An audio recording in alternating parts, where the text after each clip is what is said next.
दोस्तों हम फिर से लेकर आ चुके हैं आप लोगों के लिए शाम की सभी ताज़ा और बड़ी खबरें।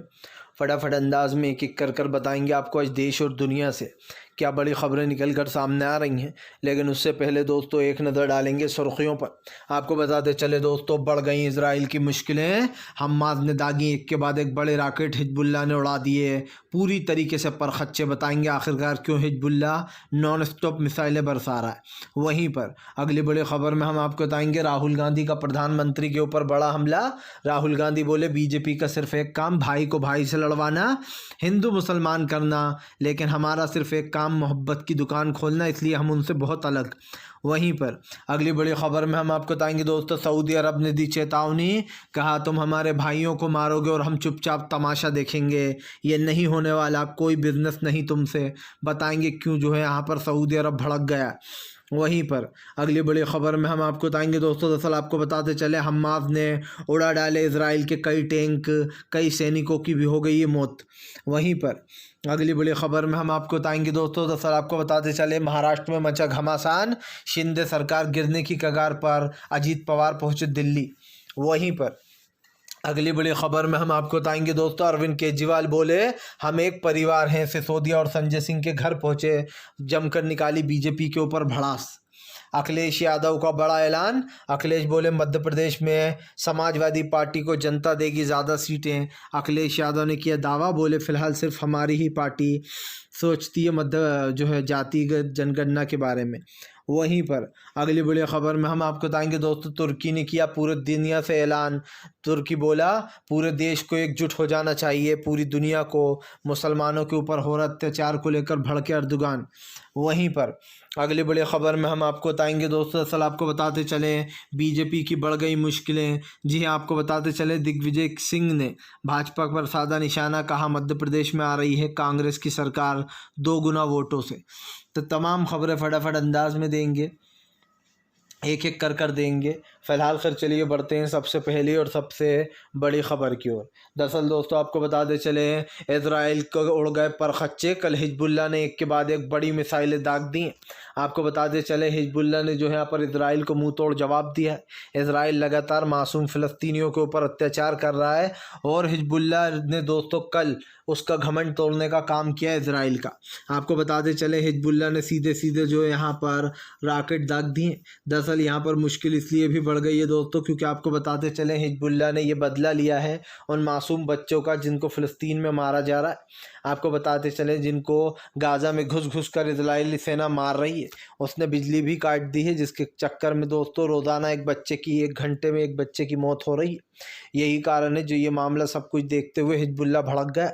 हिजबुल्लाह ने एक के बाद एक बड़े रॉकेट दाग दिए, जिसके बाद आपको बताते चले अब मुश्किलें बढ़ गई।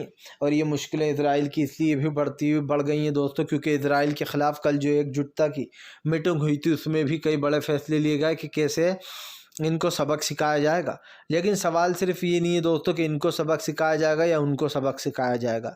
सवाल तो ये है कि इस वक्त जो ये सरकार कर रही है ख़ास करके उस चीज़ को रोकने की बेहद ज़्यादा ज़रूरत है। मैंने आपसे पहले भी कहा और फिर कहूँगा, इस सरकार में दोस्तों एक चीज़ आपको देखने को मिलेगी नेतन्याहू में कि इसने सिर्फ लोगों को धोखा देने का काम किया है। चाहे यहाँ के लोग हों दोस्तों या फिर वहाँ के लोग हों, इसने अपने ही देश के लोगों को अगवा करवा रखा है इजराइल ने, और उनको छुड़वाने के लिए कुछ नहीं कर रहा है। हमास ने कई लोगों को बंधक बना रखा है, लेकिन इजराइल के पीएम के तेवर जो है वो कम नहीं हो रहे थे। लेकिन जैसे ही तमाम देश साथ में आए पूरी तरीके से बोलती बंद पड़ी हुई है। चलिए बढ़ते हैं एक और अगली बिग ब्रेकिंग की तरफ।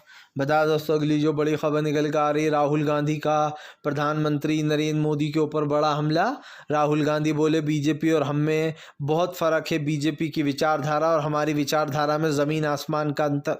राहुल बोले प्रधानमंत्री का सिर्फ एक ही काम भाई को भाई से लड़वाना। उन्होंने कहा कि राहुल गांधी ने कहा कि बीजेपी राजनीति के लिए कुछ भी कर सकती है, एक भाई को दूसरे भाई से लड़वा सकती है। उन्होंने कहा कि फ़िलहाल बीजेपी दिन रात हिंदू मुसलमान करती रहती है और इसी के बल पर वो वोटों की राजनीति भी करती है। राहुल गांधी ने कहा कि जबकि हम बात करते हैं मोहब्बत की दुकान की, उन्होंने कहा कि हमारा सिर्फ एक ही काम है, जहाँ पर भी नफ़रत है हम मोहब्बत की दुकान खोलेंगे। राहुल गांधी ने कहा कि देश में नफ़रत फैलाना बहुत आसान है, लेकिन प्यार बांटना बहुत मुश्किल है। जाहिर सी बात है दोस्तों, देश में जो स्थिति बनी हुई है, जो माहौल बना हुआ है, उसको रोकने की ज़रूरत है। और सबसे बड़ी बात ये है दोस्तों कि हमें जात पात धर्म देता ही क्या है। आप भी इंसान, मैं भी इंसान। आप मान लीजिए हिंदू हैं, मैं मुसलमान हूँ, या मैं हिंदू हूँ, आप मुसलमान हो, मैं सिख हूँ, आप ईसाई हो, तो उससे क्या फ़र्क पड़ता है दोस्तों। इससे इंसानियत नहीं देखी जाती। लेकिन हमारे देश में कुछ लोगों ने 2014 के बाद से ही ये जहर घोला है। 2019 में तो इस जहर का डोज इतना ज़्यादा कर दिया दोबारा सत्ता में आने के बाद कि लोगों में नफ़रत फैलने लगी। लेकिन ये भाईचारा कभी ख़त्म नहीं होने वाला दोस्तों, क्योंकि देश की नींव ही इस पे है। समझिए आप, देश चल ही इससे रहा है। लोग ये पूछकर सामान लेने थोड़ी ना जाते हैं कि ये किराने की दुकान किसकी है, क्या ये हिंदू की है या मुस्लिम की है। ऐसा पूछें तो वो कोई किसी के सामान लेने ना जाए, कोई बिज़नेस ना हो दोस्तों। इस देश में सारे बिज़नेस ठप पड़ जाएं, क्योंकि मिलजुल के जो हिंदू और मुस्लिम भाई, सिख ईसाई सब जो काम करते हैं, वो अपने अपने कामों में माहिर है, और हम सबको एक दूसरे की ज़रूरत पड़ती है। क्या ऐसा हो सकता है कि एक इंसान ही सारा काम कर ले? नहीं हो सकता। फ़िलहाल चलिए बढ़ते हैं एक और अगली बिग ब्रेकिंग की तरफ। बता दोस्तों, अगली जो बड़ी खबर निकल कर आ रही है, आपको बताते चले दोस्तों, सऊदी अरब का ऐलान।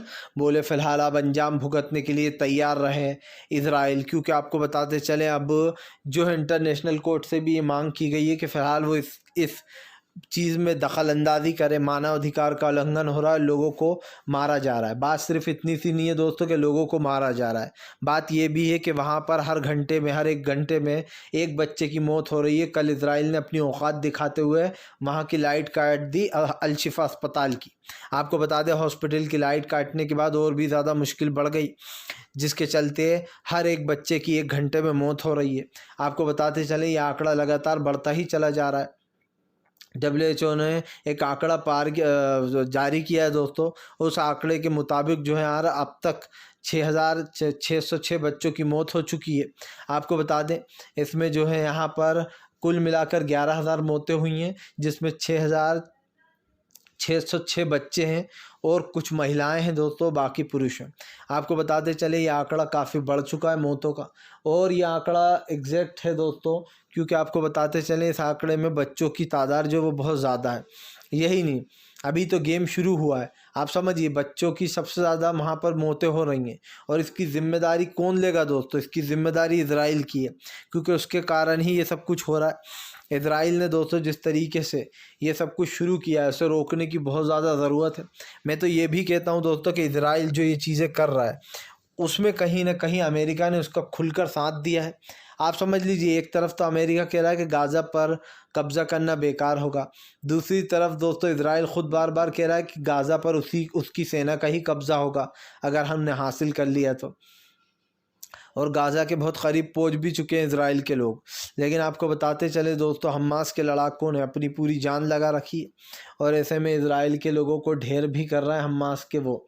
आपको बताते चले, आने वाले समय में ये लड़ाई कमज़ोर नहीं बल्कि बढ़ती ही जानी है, क्योंकि दोस्तों मुझे इस लड़ाई के रुकने का कोई आसान नज़र नहीं आ रहा है। फ़िलहाल चलिए बढ़ते हैं एक और अगली बिग ब्रेकिंग की तरफ।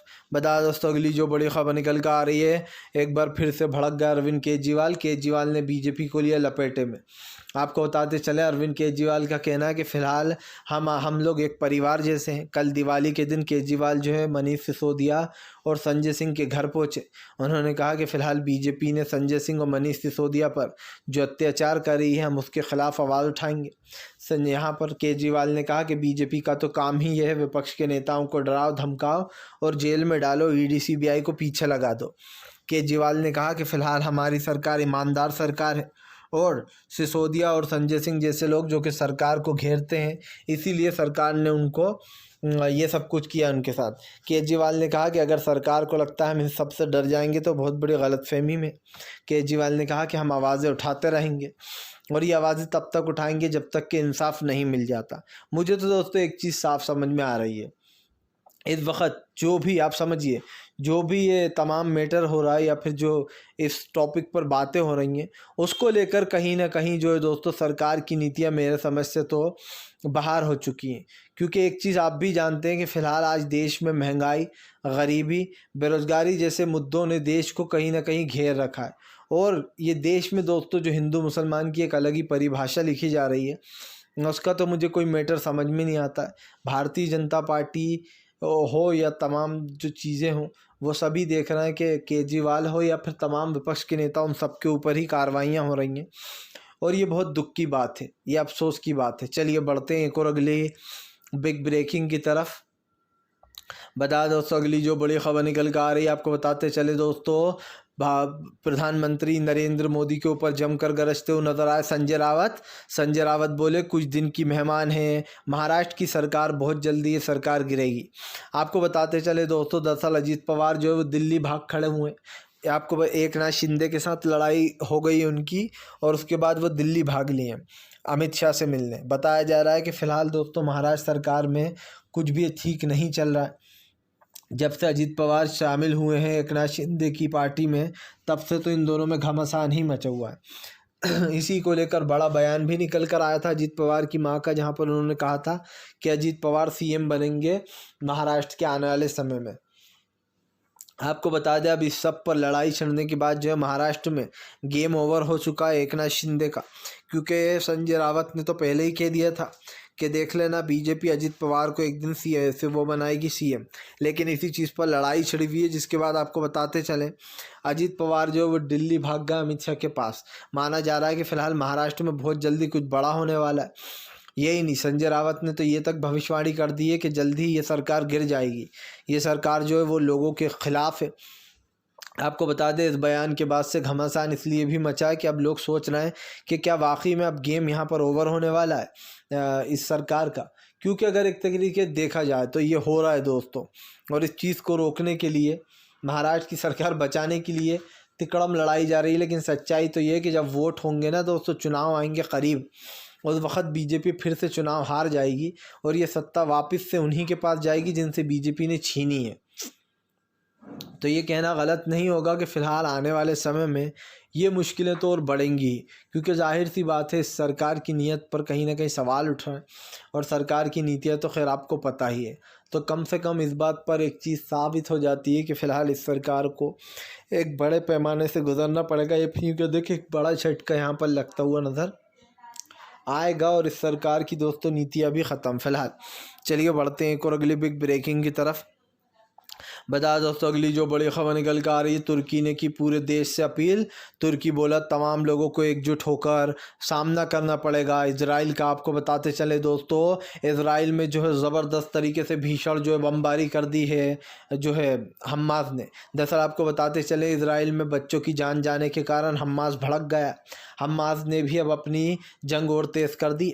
आपको बताते चले सुरंगों से ही हमास के लड़ाके ज़बरदस्त तरीके से फायरिंग कर रहे हैं और पूरी तरीके से जो है यहाँ पर दोस्तों इजराइल को नाकाम कर रहे हैं उसके मंसूबों में। सबसे बड़ी बात यह है कि यहाँ पर इजराइल की बढ़ती मुश्किल ही ये दोस्तों कि वो रोक नहीं पा रहा है जो है यहाँ पर हिजबुल्लाह को, ना ही वो हमास को रोक पा रहा है। यूती विद्रोहियों ने भी कल बताया जा रहा है बड़े पैमाने पर अटैक किया है। यूती विद्रोही भी दोस्तों मानने को तैयार नहीं है, क्योंकि हूती विद्रोहियों ने साफ कह दिया है कि वो इस लड़ाई में हमास के साथ है। जब तक कि इजराइल माफ़ी नहीं मांगेगा वो ये हमले नहीं रोकेगा, हम भी रुकेंगे नहीं। आपको बताते चले हूती विद्रोही बड़े ख़तरनाक हैं दोस्तों। उसने 2 मिनट में कहीं ना कहीं इतने रॉकेट दाग दिए थे जिसके बाद इजराइल की हालत पतली हो गई थी। हालांकि इजराइल उन मिसाइलों को, उन रॉकेटों को डिस्ट्रॉय करने में लगा है, लेकिन मुझे नहीं लगता कि ये डिस्ट्रॉय हो पाएंगी इससे। क्योंकि जब दोस्तों एक के बाद एक बड़े अटैक हो रहे हैं उससे कहीं ना कहीं मुश्किलें बढ़ चुकी हैं। और आप समझिए ये मुश्किलें क्यों बढ़ी हैं, इसका क्या रीज़न है, ये तो आपको आने वाले समय में पता चलेगा ही। लेकिन एक चीज़ तो साफ़ हो गई है दोस्तों कि यहाँ पर इस वक्त इतनी तादाद में मुश्किलें बढ़ना, मतलब कि दोस्तों आप समझ लीजिए कि पूरी तरीके से यहाँ पर जो है एक बड़ा जो गेम प्लान चल रहा था इनका, वो पूरी तरीके से फेल हो गया इजराइल का फ़िलहाल। चलिए बढ़ते हैं एक और अगली बिग ब्रेकिंग की तरफ। बता दोस्तों अगली जो बड़ी खबर निकल कर आ रही है, आपको बताते चले दोस्तों 2 गुना वोटों से जीतेंगे हम मध्य प्रदेश में, दिग्विजय सिंह का बड़ा बयान। आपको बताते चले दोस्तों मध्य प्रदेश में इस वक्त वोटिंग को लेकर होड़ मची हुई है। 17 नवंबर को जो है मध्य प्रदेश में वोट डलेंगे। 17 नवंबर से पहले ही जो है यहाँ पर ये डिक्लेयर होगा कि कांग्रेस बड़ी बहुमत से आ रही है सत्ता में। यही नहीं, राजस्थान और जो है यहाँ पर दोस्तों छत्तीसगढ़ में भी कांग्रेस का ही डंका बजने वाला है। जो आंकड़े सामने निकल कर आए वो तो यही बताते हैं कि अब पूरे देश में कांग्रेस की लहर आ गई है। बीजेपी जो दावे कर रही थी कि अब कांग्रेस ख़त्म होने वाली है, उसने बीजेपी को ही ख़त्म कर डाला। क्योंकि जाहिर सी बात है दोस्तों, चढ़ते हुए सूरज की सभी पूजा करते हैं और इसीलिए अब कांग्रेस वो चढ़ता हुआ सूरज है दोस्तों, जो लोगों के लिए एक उम्मीद की नई किरण है। मान लीजिए लोगों ने बीजेपी को 10 साल दिया, लोगों को लगा था कि प्रधानमंत्री आने के बाद बहुत अच्छा काम करेंगे, और यकीन मानिए जब पहले पहले प्रधानमंत्री आए तो कई लोगों को ने सपोर्ट किया, यहाँ तक के दोस्तों लोगों ने सोचा बहुत अच्छा काम करेंगे। मुझे भी ऐसा लगा कि यार प्रधानमंत्री नरेंद्र मोदी ने जो स्पीचें दी हैं बड़ी बड़ी कि मैं कांग्रेस से कम रेट में दूंगा और महंगाई को कम कर दूंगा, लेकिन हुआ तो कुछ उल्टा। कांग्रेस तो बहुत सस्ता सामान देती थी, दालें चावल जो खाने का सामान है उसके समय में बहुत सस्ता था, पेट्रोल सस्ता था, डीजल सस्ता था। लेकिन आज दोस्तों बीजेपी के ज़माने में महंगाई इतनी बढ़ गई है जिसका दोस्तों आप समझिए हम लोग वो लगा ही नहीं सकते अनुमान। और अगर आप और हम इस मैटर पर बात करें और ये कहें कि नहीं यार बड़ा सही दामों पर मिल रहा है, तो दोस्तों ये अपने आप को एक धोखा देना होगा, क्योंकि आप भी जानते हैं कि फ़िलहाल ये मैटर क्या है, किस तरीके से जो है यहाँ पर महंगाई, गरीबी और बेरोज़गारी जैसे मुद्दों ने आम जनता की कमर तोड़ रखी है। और दोस्तों क्या ये मैटर छोटा सा है कि देश में सबसे ज़्यादा महंगाई, गरीबी और बेरोज़गारी बढ़ चुकी है, लेकिन अगर इस मुद्दे पर भी कोई बात नहीं करता है दोस्तों, तो फिर ये समझ लीजिए कि आप ये सरकार की जो नीतियाँ हैं वो तो पूरी तरीके से भैया फेल ही हो चुकी हैं, क्योंकि इस सरकार के दोस्तों कारनामे किसी से छुपे हुए नहीं हैं। और ये साफ दिखाई दे रहा है कि फ़िलहाल भारतीय जनता पार्टी कहीं ना कहीं फेल हो चुकी है इस पूरे मैटर में। फ़िलहाल चलिए बढ़ते हैं एक और अगली बिग ब्रेकिंग की तरफ। बता दोस्तों अगली जो बड़ी खबर निकल कर आ रही है, दरअसल आपको बताते चले दोस्तों, अखिलेश यादव का बड़ा दावा। अखिलेश बोले मध्य प्रदेश में बजने वाला है हमारा ही डंका, इस बार जनता है हमारे साथ। आपको बताते चले अखिलेश यादव ने दावा किया है कि इन लोगों ने, किसी ने भी, इन सब लोगों ने जो है जनता के साथ धोखा किया है। अखिलेश यादव ने कहा कि फ़िलहाल हमने हमेशा जनता की जातीय जनगणना का मुद्दा उठाया। उन्होंने अखिलेश यादव ने कहा कि भी सब लोग जनता के ख़िलाफ़ हैं, लेकिन हम लोग जो यहाँ पर जनता के साथ हैं।